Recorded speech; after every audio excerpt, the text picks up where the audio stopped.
The arrogance of empire. The massive viewing chamber of the Kavarian Grand Warship Eternal Dominion buzzed with anticipation. Supreme Overlord Vizier, his violet-scaled skin shimmering under the strategic holodisplays, surveyed his gathered admirals with smug satisfaction.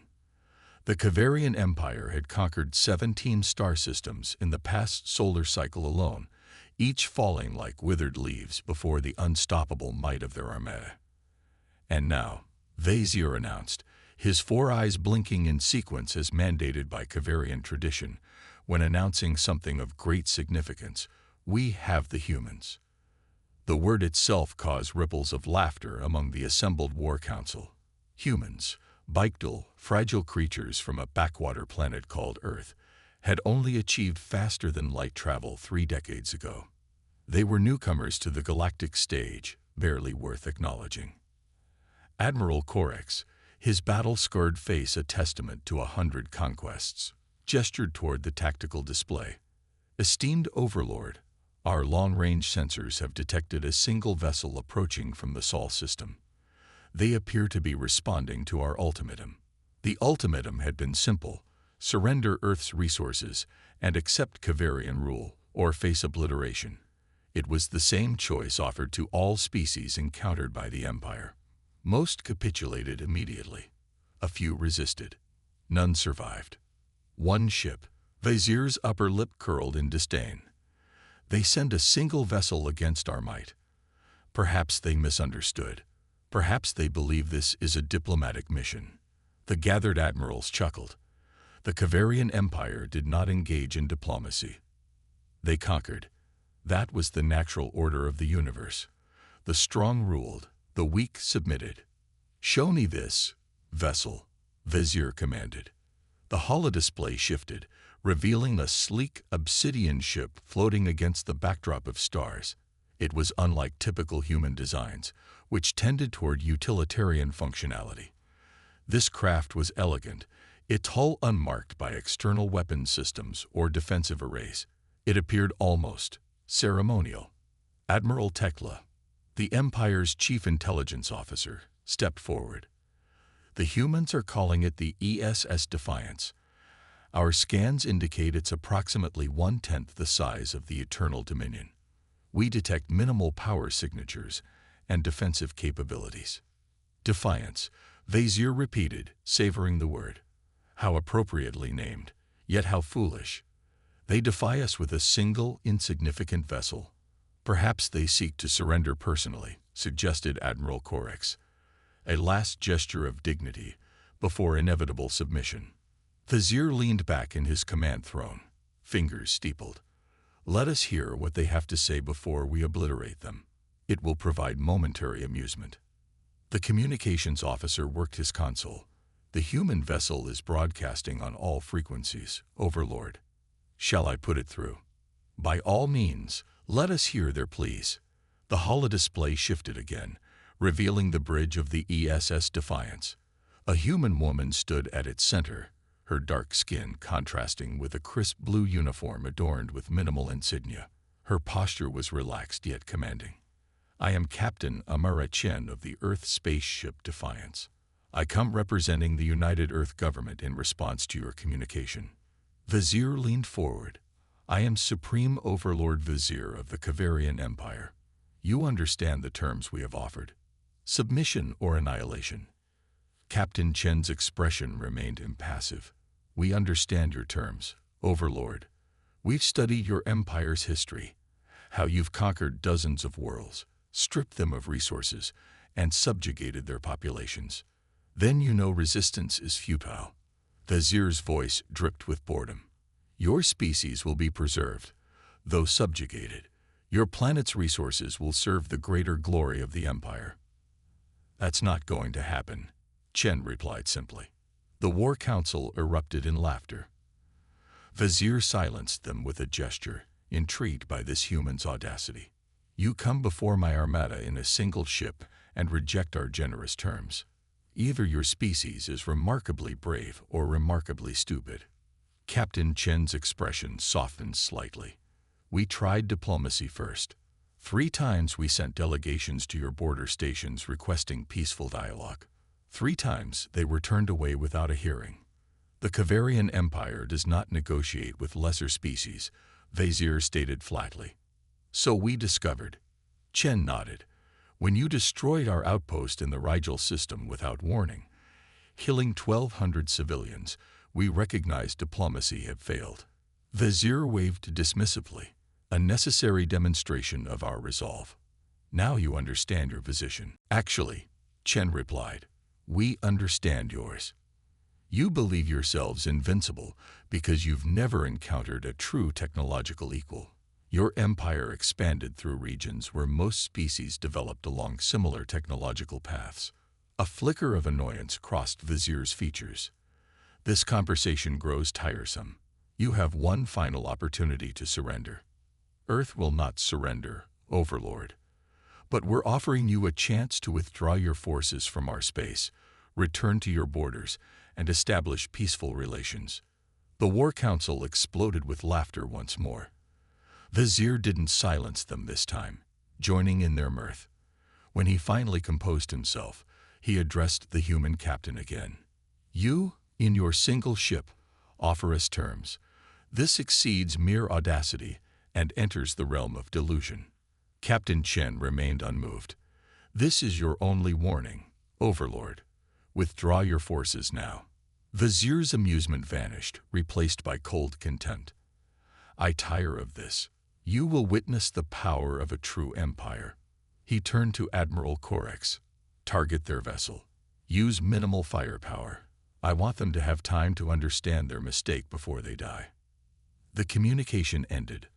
On the tactical display, the ESS Defiance remained motionless, making no attempt to flee or maneuver defensively. Pathetic, muttered Admiral Tekla. They don't even try to run. Perhaps they've accepted their fate, Corex suggested. Vizier watched with detached interest as the tactical display showed a barrage of energy torpedoes launching from the nearest Kavarian destroyer. The weapons streaked toward the Earth vessel, their trajectory perfect. Then something unprecedented occurred. Moments before impact, the torpedoes simply disappeared. Not detonated, not deflected. They ceased to exist. Silence fell over the War Council.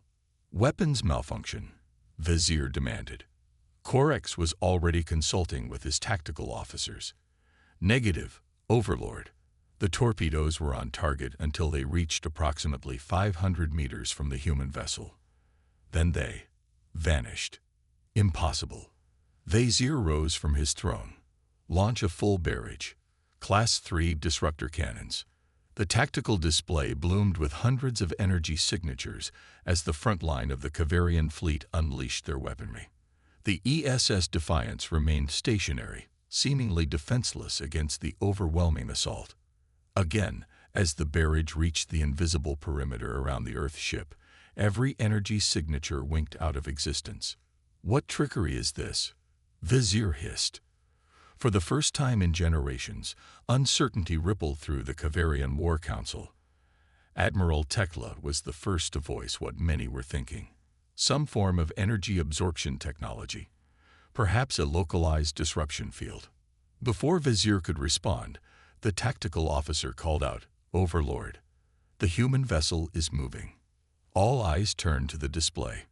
The ESS Defiance was indeed moving, accelerating smoothly toward the heart of the Kavarian fleet.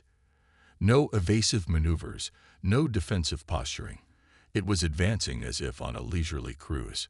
Destroy that ship, Vizier commanded, a note of urgency creeping into his voice. All vessels, all weapons. The space between the fleets lit up as every Kavarian warship opened fire simultaneously. Energy beams, plasma torpedoes, gravitational disruptors. The full destructive capability of the Empire's finest warships converged on the lone Earth vessel, and accomplished nothing. Every attack disappeared upon reaching that invisible boundary around the Defiance.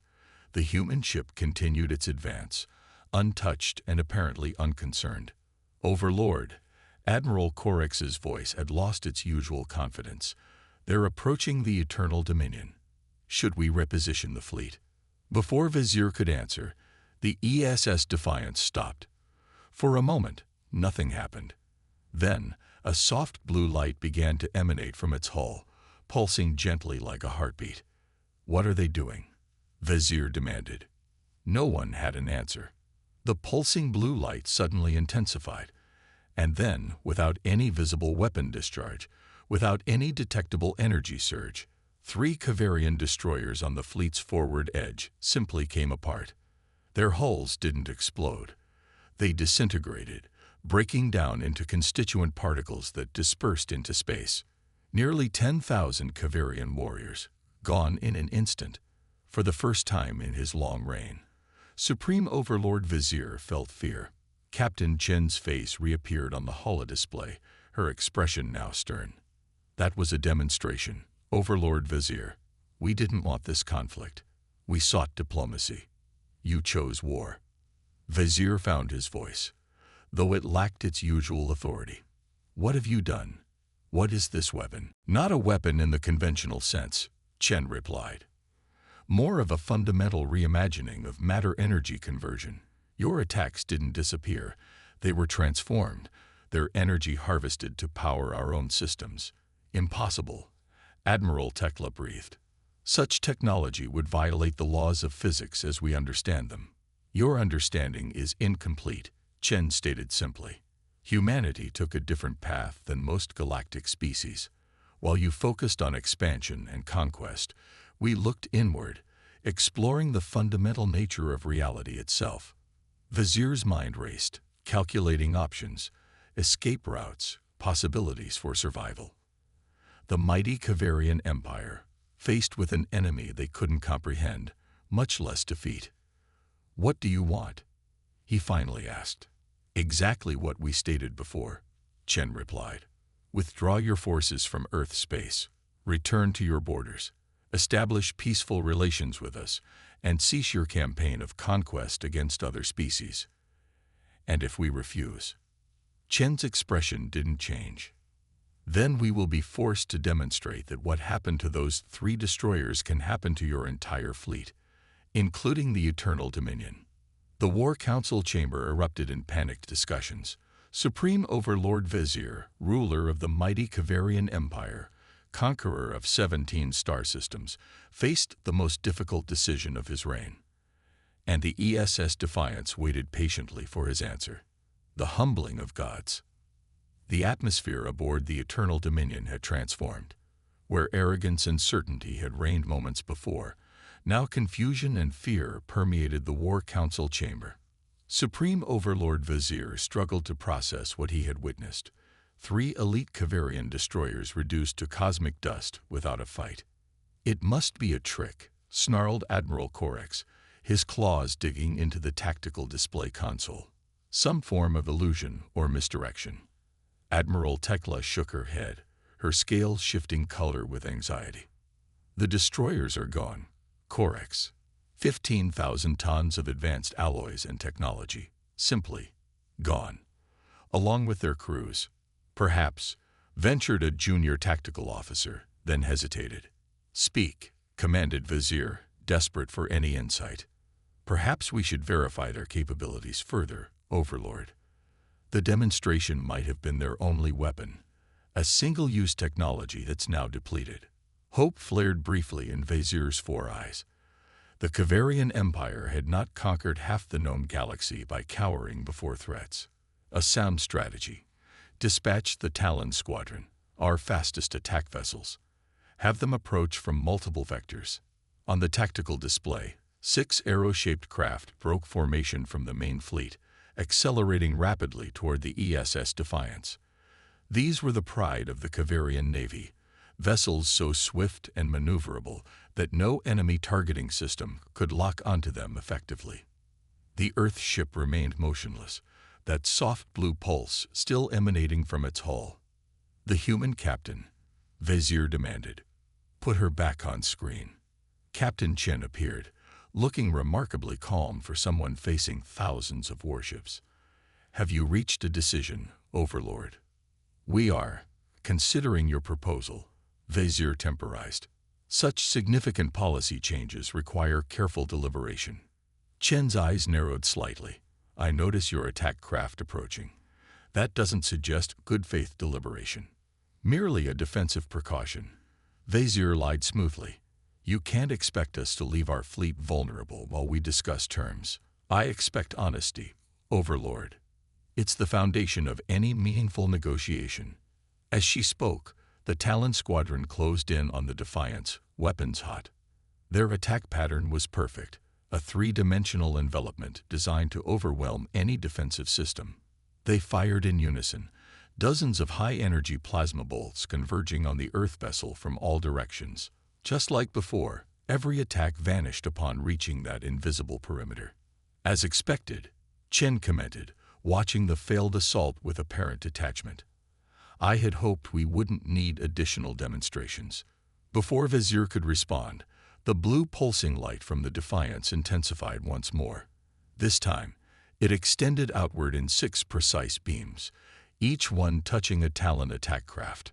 The ships didn't disintegrate like the destroyers had. Instead, they simply shut down, all systems offline, left drifting helplessly in space. We can be merciful, Chen explained. Those ships and their crews are unharmed, merely powerless. Their life support systems will continue functioning for approximately 72 hours, which should give you ample time to retrieve them. Admiral Corex slammed his fist onto the console. This is outrageous. The Empire does not negotiate under duress. Actually, Chen replied calmly, history suggests otherwise. Your Empire has rarely encountered situations where negotiation was necessary. You've grown accustomed to dictating terms rather than discussing them. Vizier raised a hand to silence Corex's sputtering protests. A terrible suspicion was forming in his mind. How long? He asked. How long have you possessed this technology? Chen considered the question. The theoretical breakthrough occurred 15 years ago.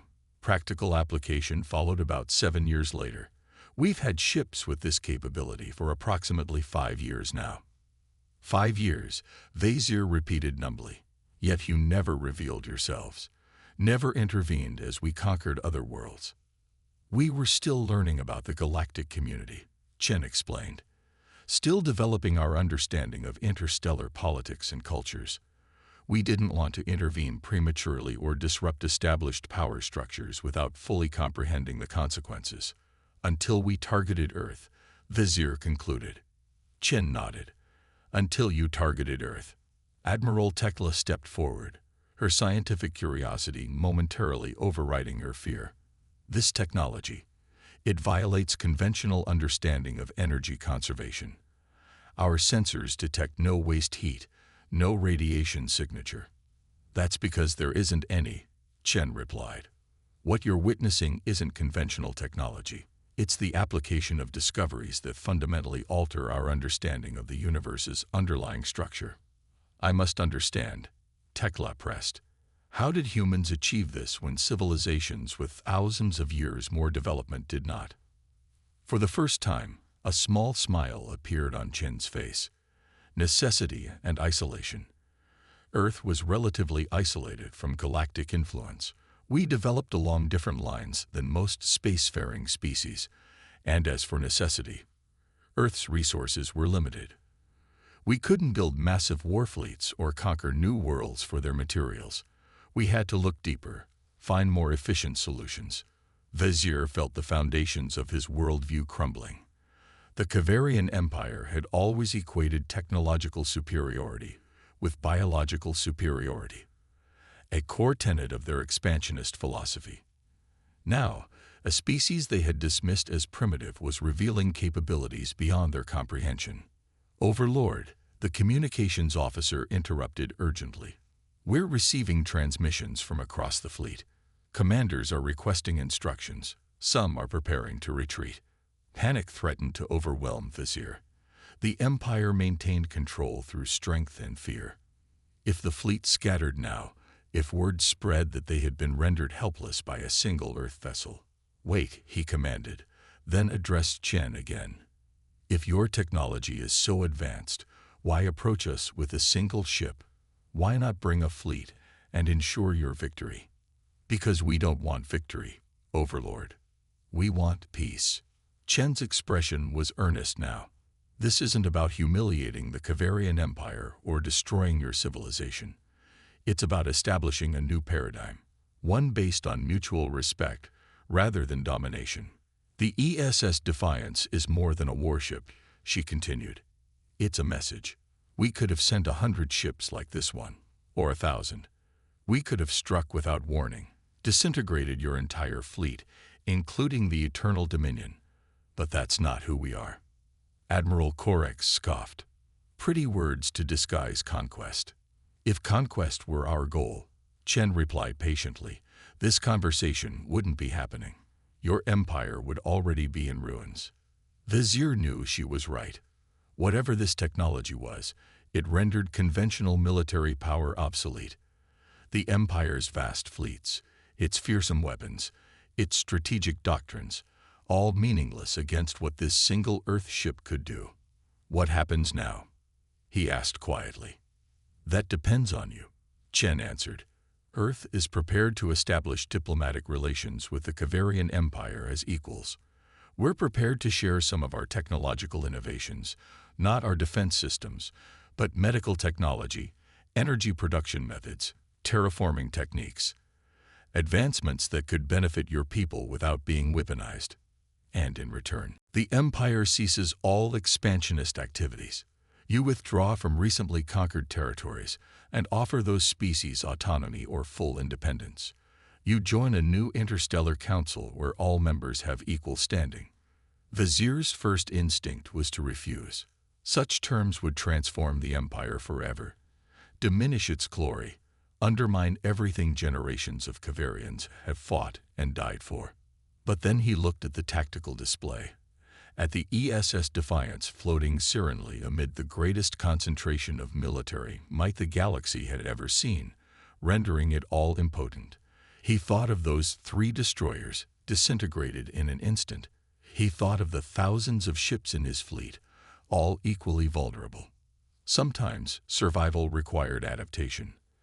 I will need to consult with the Imperial Council, he said finally. Such fundamental changes to our society cannot be decided by one individual, even the Supreme Overlord. Chen nodded. We understand. We'll maintain position here for 48 hours while you deliberate. If you need more time, simply inform us. As the communication ended, Vizier turned to his admirals. Their expressions ranged from outrage to resignation. This is surrender, Korex hissed. You cannot seriously consider these terms. What alternative would you suggest? Vizier asked wearily. Shall we sacrifice our entire fleet in a futile display of pride? Shall we test whether their mercy extends to a second offense? They are bluffing, Korex insisted. No technology could be so advanced. 3 destroyed destroyers suggest otherwise, Admiral Tekla interjected. 6 disabled attack craft confirm it. Whatever this technology is, it renders our military power irrelevant. Then we should retreat, regroup, develop countermeasures, Korex argued. Vizier shook his head. And if they choose to pursue? If they decide our retreat indicates bad faith? No, we must face reality. The age of Kavarian dominance may have reached its end. The words tasted like ash in his mouth, but Vizier was pragmatic enough to recognize the truth. The humans had changed everything. Not through superior numbers or conventional firepower, but through innovation, through seeing the universe differently than anyone else had before.